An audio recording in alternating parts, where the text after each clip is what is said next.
आदमी तो गाली ही गाली बोलता है, हर चीज पे गाली बकता है, बिना गाली के बातों की शुरुआत नहीं। कई का तो गाली तकिया कलाम बन जाता है, हर बात पे 4 गाली बका करता है। मैंने कहा यार जितनी भी गाली इस देश में है वो महिलाओं के नाम से सारी गाली है, माँ के नाम से, बहन के नाम से, बाप और भाई के नाम से कोई गाली इस देश में नहीं है। मैंने कहा इतनी सारी गालियां महिलाओं के नाम से क्यों है इस देश में? विचार किया कि महिलाओं को गाली आती है लेकिन ये गाली बका नहीं करती हैं, लेकिन आदमी 24 घंटे गालियां दिया कर। ध्यान रखिए मान्यवर, किन बातों पे झगड़ा होता है हमारे घर में? छोटी सी मानसिकता, बस संकीर्ण प्रवृत्ति हमारे यहां झगड़े को जन्म देती। हकीकत बताऊं, जीवन में 90% झगड़े फिजूल के हैं। देखना, कोई सिर पैर नहीं उन बातों का, कोई दम नहीं, कोई सेंस नहीं उन बातों में। जिन बातों में आदमी झगड़ पड़ता है, लड़ लेता है, मारपीट शुरू हो जाती है, दुश्मनी का संद ठिकरों के लिए आदमी लड़ता है। मान्यवर, आप यदि क्रोध करने के बाद यदि शांत हो जाएं और एकांत में बैठकर सोचें यार मैंने जो झगड़ा किया है ये लड़ने जैसी बात थी या नहीं थी, तो 90% बातें ऐसी हैं जिनका कोई वजूद नहीं हुआ करता है, उसमें आदमी झगड़ा कर लिया करता है। थोड़ी सी गलतफहमी आ गई आदमी झगड़ा कर लेता है, थोड़ी सी शंका आ गई आदमी झगड़ा कर लिया करता है, फिजूल की बातों में झगड़ा है। मेरा एक जगह चातुर्मास हो रहा था और चातुर्मास में संत निवास के बाजू में एक बहुत बड़ा मकान था। सुबह सुबह हम लोग पाठ कर रहे, भगवान का भजन कर रहे हैं, झगड़े की आवाज आने लगी। अरे मैंने कहा भाई ये झगड़ा कौन कर रहा सुबह सुबह? मेरे साथ लड़के थे, मैंने कहा जरा देखो किसी ने टीवी चालू कर दिया है क्या? बोले महाराज झांक करके देखा तो बोले टीवी नहीं है, तो लाइव चल रहा है। मैंने कहा मतलब क्या है? बोले डायरेक्ट झगड़ा हो रहा है। मैं गया, मैंने खिड़की से झांका, 2 पति पत्नी आपस में लड़ रहे, इतना लड़ रहे हैं कि लड़ते लड़ते कमरे से बाहर निकल आए, आंगन में आ गए। एक के हाथ में बेलन है, एक के हाथ में कौन बोला चिमटा है। चले ऐसे तुम लोग तैयार रहते हो बोलने के लिए। दोनों लड़ते झगड़ते बाहर आ गए, झगड़ा हो रहा। मैंने कहा इधर आओ। अरे बोले महाराज, मुझे देखा, झगड़े में थोड़ा सा ब्रेक लग गया। अरे बोले महाराज देख रहे हैं। मैंने कहा इधर आओ, ये सुबह सुबह भगवान के भजन करने का टाइम है, प्रभु के स्मरण करने का टाइम है, वो तुम सुबह सुबह पति पत्नी आपस में झगड़ा कर रहे, कोई तरीका है जिंदगी जीने का? अरे बोले महाराज हो गया, झगड़ा हो गया।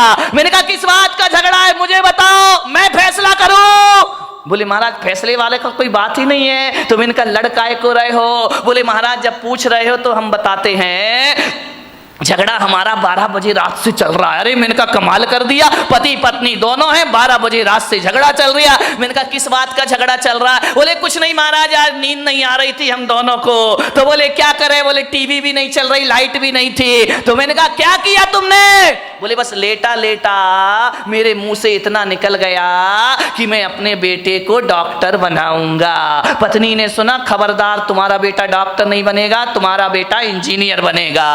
तो मैंने कहा यार तू इतना क्यों बोलती, जब मैंने कह दिया मेरा बेटा डॉक्टर बनेगा। पत्नी ने कहा कोई तुम्हारा अकेला हक नहीं है, मेरा भी हक है, मेरा बेटा इंजीनियर। अब फिजूल की बात है, इस पे झगड़ा बढ़ गया। बोले देखता हूं कैसे डॉक्टर बनाएगा।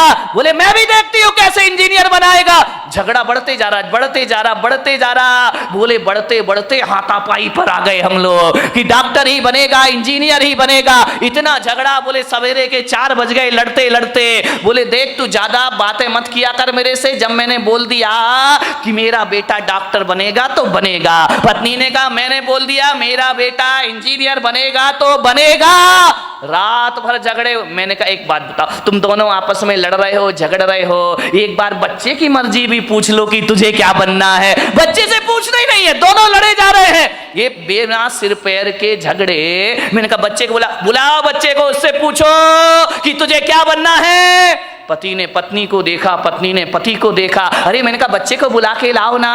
बोले बच्चा तो अभी पैदा ही नहीं हुआ है। तेरे की आदमी, बच्चा यदि पैदा हुआ तो डॉक्टर बनाएंगे।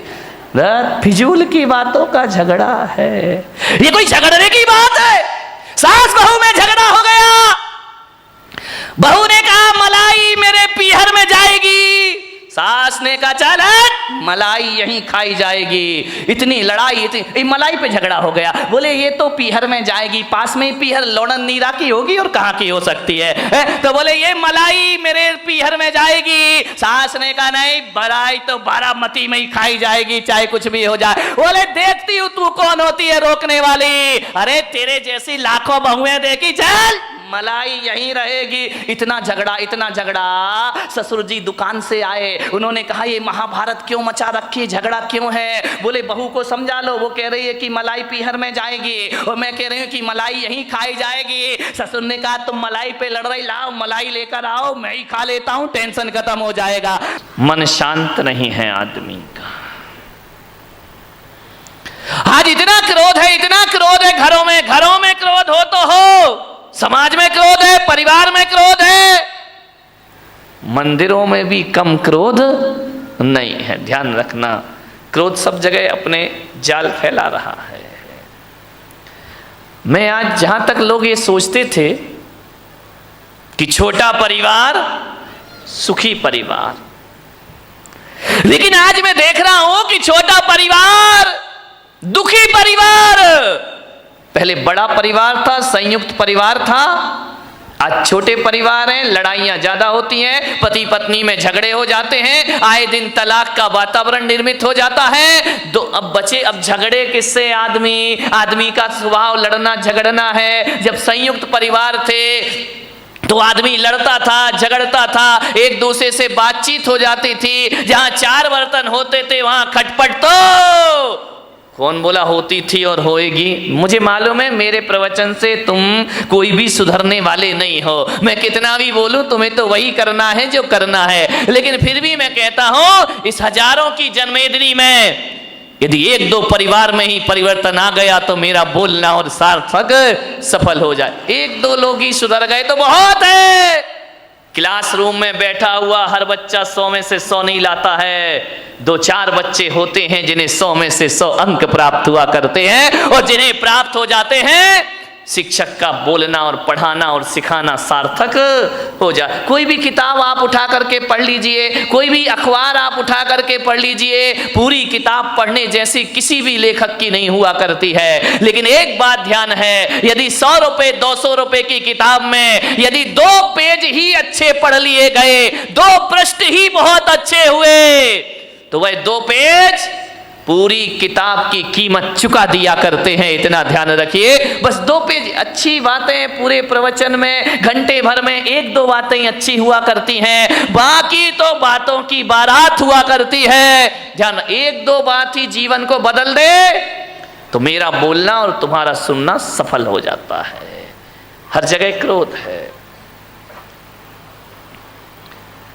आज क्रोध ज्यादा है। परिवार छोटे हैं, क्रोध बढ़ रहे हैं। पहले क्रोध होता था 10, 15, 20 लोग, 50 लोग एक घर में रहा करते थे, और जब एक घर में रहते थे तो एक को क्रोध आता था, दूसरा संभाल लिया करता था। एक पे गुस्सा निकलता था, दूसरा उसे शांत कर दिया करता था। यदि बुजुर्गों ने किसी को डांट दिया तो मम्मी उसे पुचकार लिया करती थी, मम्मी ने डांट दिया तो चाची पुचकार लिया करती थी, चाची ने डांट दिया बुआ उसे सीने से लगा लिया करती थी। मत रो, चलता है, कोई बात नहीं है। क्रोध बट जाता था। अब तो हम 2 और हमारे नहीं, वो 2 भी नाम के ही हैं, एक पूना में पढ़ रहा तो एक बंबई में पढ़ रहा है। हम 2 और हमारा कोई नहीं है। ध्यान रहे, पति पत्नी रहते हैं। अब गुस्सा कहां निकले मेरे भाई? कौन गुस्सा निकल आया तो संभालेगा कौन? कौन प्यार से हाथ फेरेगा? कौन गले से लगाएगा? अब पति झगड़ता है तो पत्नी का पारा चढ़ जाता है, पत्नी झगड़ती है तो पति का पारा चढ़ जाता है, और कभी कभी जब दोनों के पारे चढ़ जाते हैं तो तलाक की नौबत आ जाती। छोटे परिवारों में क्रोध ज्यादा हो रहा है, ध्यान रखिए। बड़े परिवारों में क्रोध, एक आदमी को यदि गुस्सा आया, दादाजी को गुस्सा आया, पापा जी को गुस्सा आया, तो ये होता था थोड़ा गुस्सा इस पे निकल जाता था, थोड़ा गुस्सा उस पे निकल जाता था। 50-50 ग्राम क्रोध बट जाया करता था। अब जो क्रोध आता है वो तो पूरे थोक के भाव में क्रोध आता है, पूरा क्रोध एक पर ही बरस जाता है। ध्यान रहे, बड़ी दिक्कतें हो गई हैं। एक आदमी बड़ा दुखी हो गया, शादी कर ली, पति पत्नी है, भगवान के पास पहुंचा, जाकर भगवान को प्रणाम किया, भोलेनाथ से बोला कि महादेव कोई मन्नत दे दो। महादेव ने कहा मांग, क्या मन्नत मांगता है? बोले बाबा इतना परेशान हो गया हूं, इतना परेशान हो गया हूं, अब एक ही मन्नत मांगता हूं, मुझे शादीशुदा से कुंवारा कर दो वापिस। भोलेनाथ ने देखा शादीशुदा से फिर से कुंवारा कर दूं वापिस। भोलेनाथ ने कहा निकल यहां से बाहर। अरे बोले बाबा ये कैसी बात है कि आप मुझे बाहर निकाल रहे हो, मेरी मन्नत पूरी करो। भोलेनाथ ने कहा कि मैं मन्नत तो पूरी कर दूंगा, लेकिन पागल है तू, मन्नत नहीं तू जन्नत मांग रहा है, जन्नत में तुझे शादीशुदा को कुंवारा कर दो, ये मन्नत नहीं ये जन्नत की डिमांड हुआ। ध्यान रखना तुम्हारा घर जन्नत बन सकता है, इसमें कोई भी डाउट नहीं है। थोड़ी सी समझदारी अपने अंदर रखिए, समझदारी आ गई तो घर को जन्नत बनने में ज्यादा देर नहीं लगा करती है। ध्यान रखें। मान्यवर आपसे निवेदन है,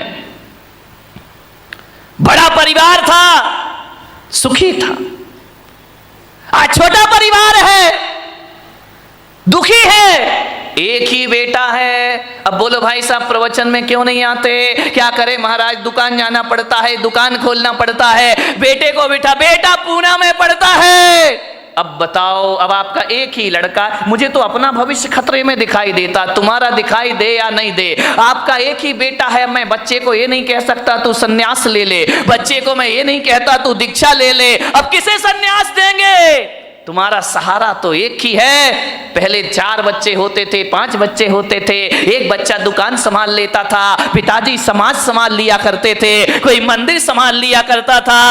अब तो हमारे यहाँ संभालने वाला कोई नहीं, अब तो घर नौकरों के हवाले हमारे हो गए हैं, और दुकान जो हो गई है वह पार्टनरशिप में चला करती है। घर के बच्चे ही नहीं है, बहुत बड़ी बड़ी फैक्ट्री बन जाती है, और बच्चा अमेरिका में जाके पढ़ता है, वापिस लौट के नहीं आता, बाप बेचारा यहां रोता है, इस करोड़ों की फैक्ट्री का उत्तराधिकारी कौन हो? समस्याएं बहुत ज्यादा हो गई हैं एकल परिवार से।